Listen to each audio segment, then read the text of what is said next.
Oli ku There is Still Hope, channel y'essuubi.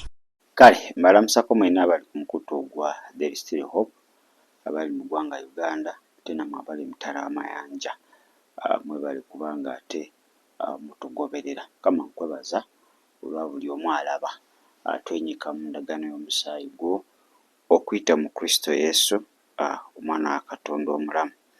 Amiina era amiina ddala. Kakati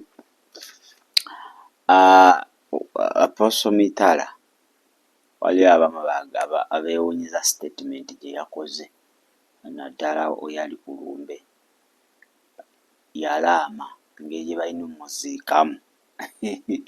Ano bagamba ebyo si byansi, omuntu omutambuza ate mumujaajumanyi, simanyi mumutwale, simanyi wuuyo disitulikiti zonna azibaze. Ebyo ebintu si byansi.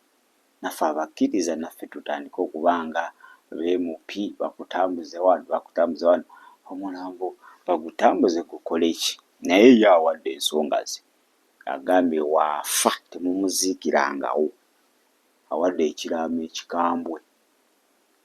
Waafa waati talabako muntu yenna, simanyi bw'afudde leero, simanyi mumuziike enkya. Agala oba wiikisi 2 mumutambuze wano, mumutambuze wali, mumutambuze wali. Buli wamu waalinawo obuweereza oba waalina kyakozeewo, bamutwalewo, abantu beeyo bamulabeko. Abamu ne boogera bingi, naye kasooke mukuwe, alina ensonga ze, njagala oziwulirize bulungi ate tweyongere.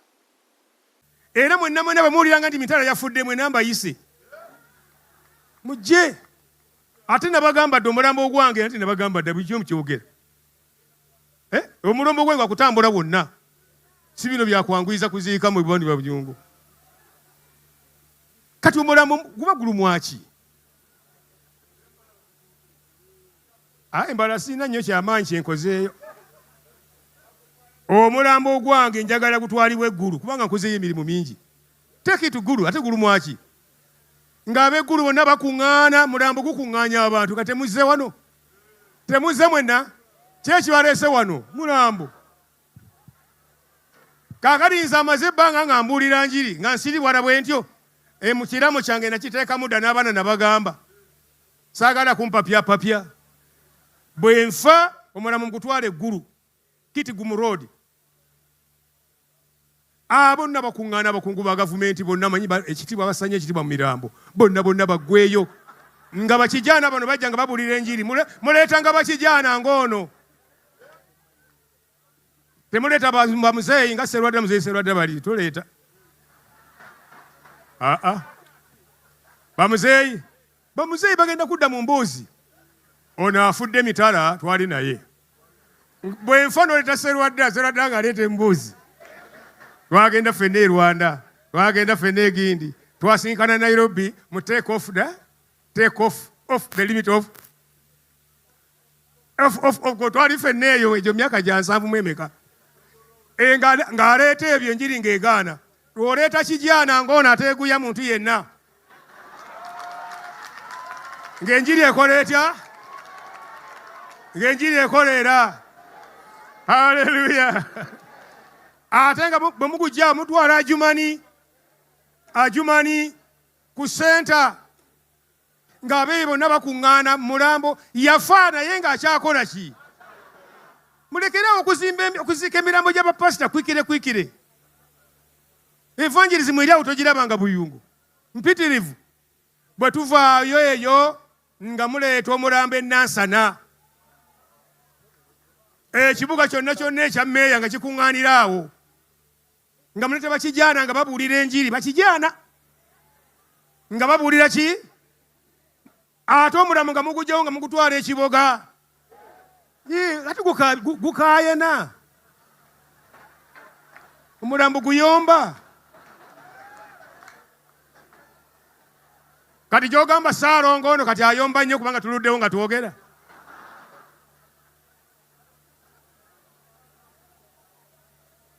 Haleluya.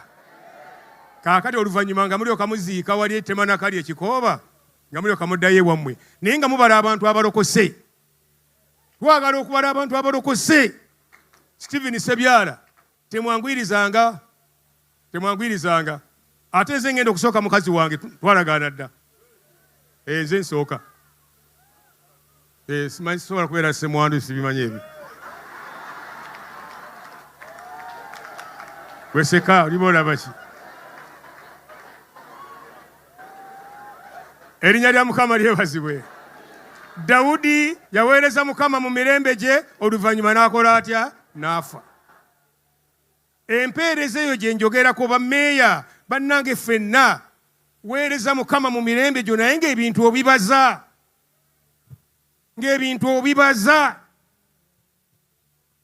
tolowooza nti gw'ojja okubuulira enjiri ensi yonna ogimaleko.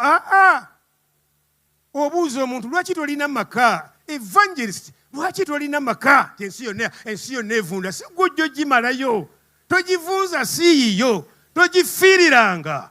Yesu yagifiirira amanye kyokkola. Beera n'ewuwo oli akugamba nze ninga Pawulo olimbaani tolinga Pawulo olinga ggwe. Pawulo tabeerangako na mukazi nga ggwe talina baana nga ggwe. Tuve mu by'okulimbagana ffekka tufeesinge life in reality. Tukiyigidde wano. Kale ndowooza Apostle Mitala omuwulidde awadde ekiraamo kye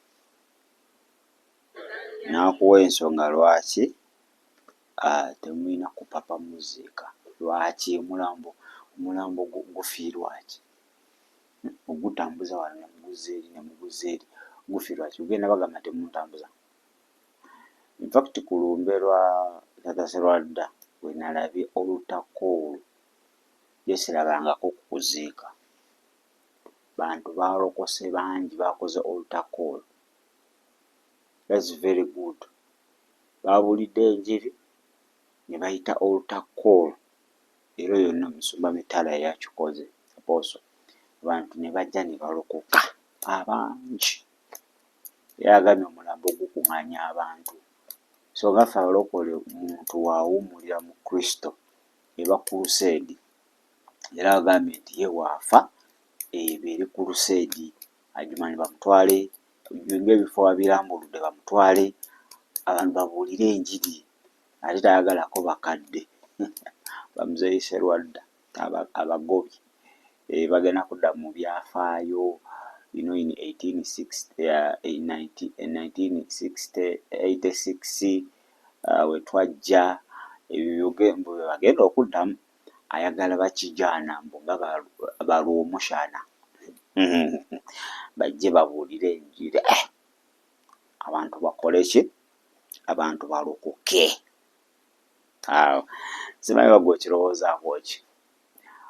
Nze ndabye okuziika kw'abalokole okusinga nga kwetooloddemu nnyo ebintu ebitategeerekeka nga tolabako wadde mboba babuulira njiri.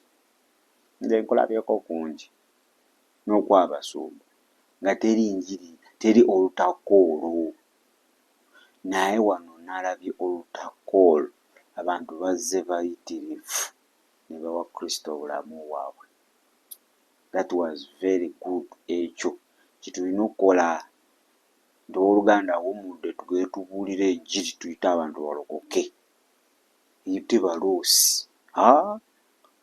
Ono aba agenze wa Mukama waffe ate nga waliwo abalala abazze ewa Mukama waffe abakkiriza abavudde mu Bwakabaka obw'ekizikiza. Naye ennyimba ennaku zino zeefugako myenge ziwayini bwenzi pooko abantu bye bagendamu. Naye singa tubuulira enjiri nga Apostle Mitala wagambye then that is good. Tugeze omuntu awummudde ne mujja buulira enjiri yammwe ne mwatuuza abantu obulokozi ne muddayo, then that's okay.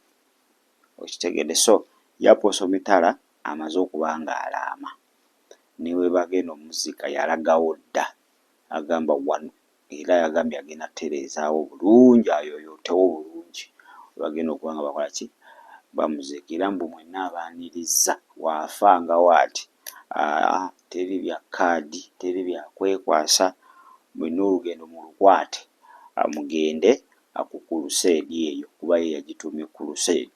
So simanyi abalibeera ku ku nteekateeka z'okuziika oba bajja kugoberera omugenzi kyaba agambye. Omanyi tulaba mu nsi omugenzi aba agambye munziike wano ne muziika ewalala ng'omulambo gugaana. Egimu gigaana entaana ne gutajjaamu enkuba n'entonya, wabeerawo ebintu eby'enjawulo paka we mukola ky'ayagala.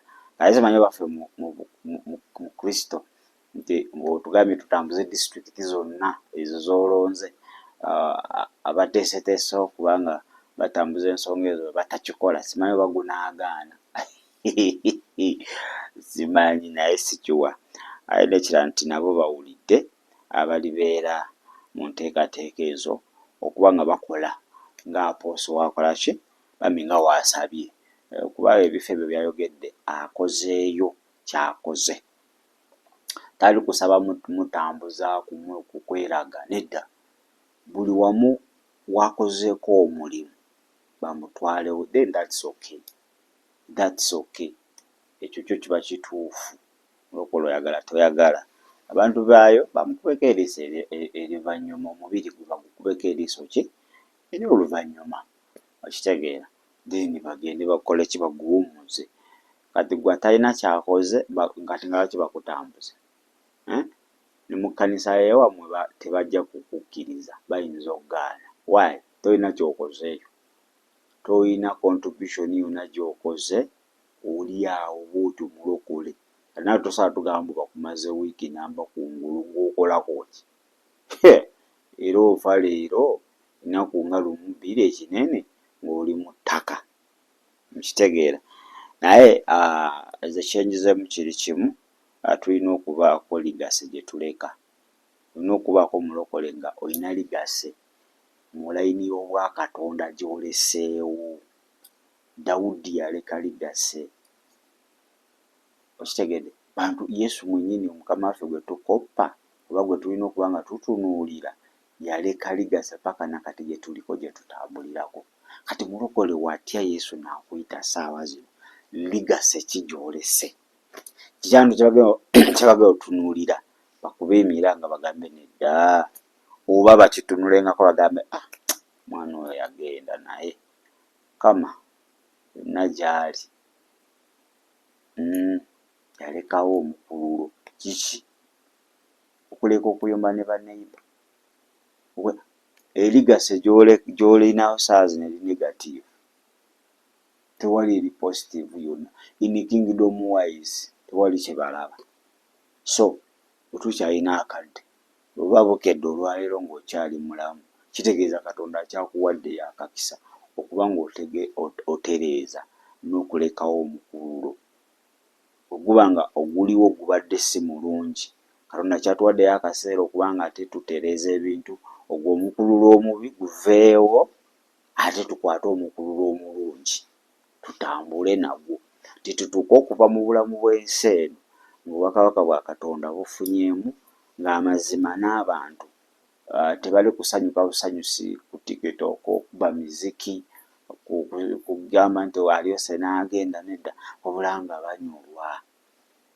Ojjukira Tabitha mu bikala by'abattu, I think oba 9, we yafa, kkanisa yonna neekwata bye yali akola, naye ga Mukama neddala baamu nzaanawo yali akola kino yali akola kiri.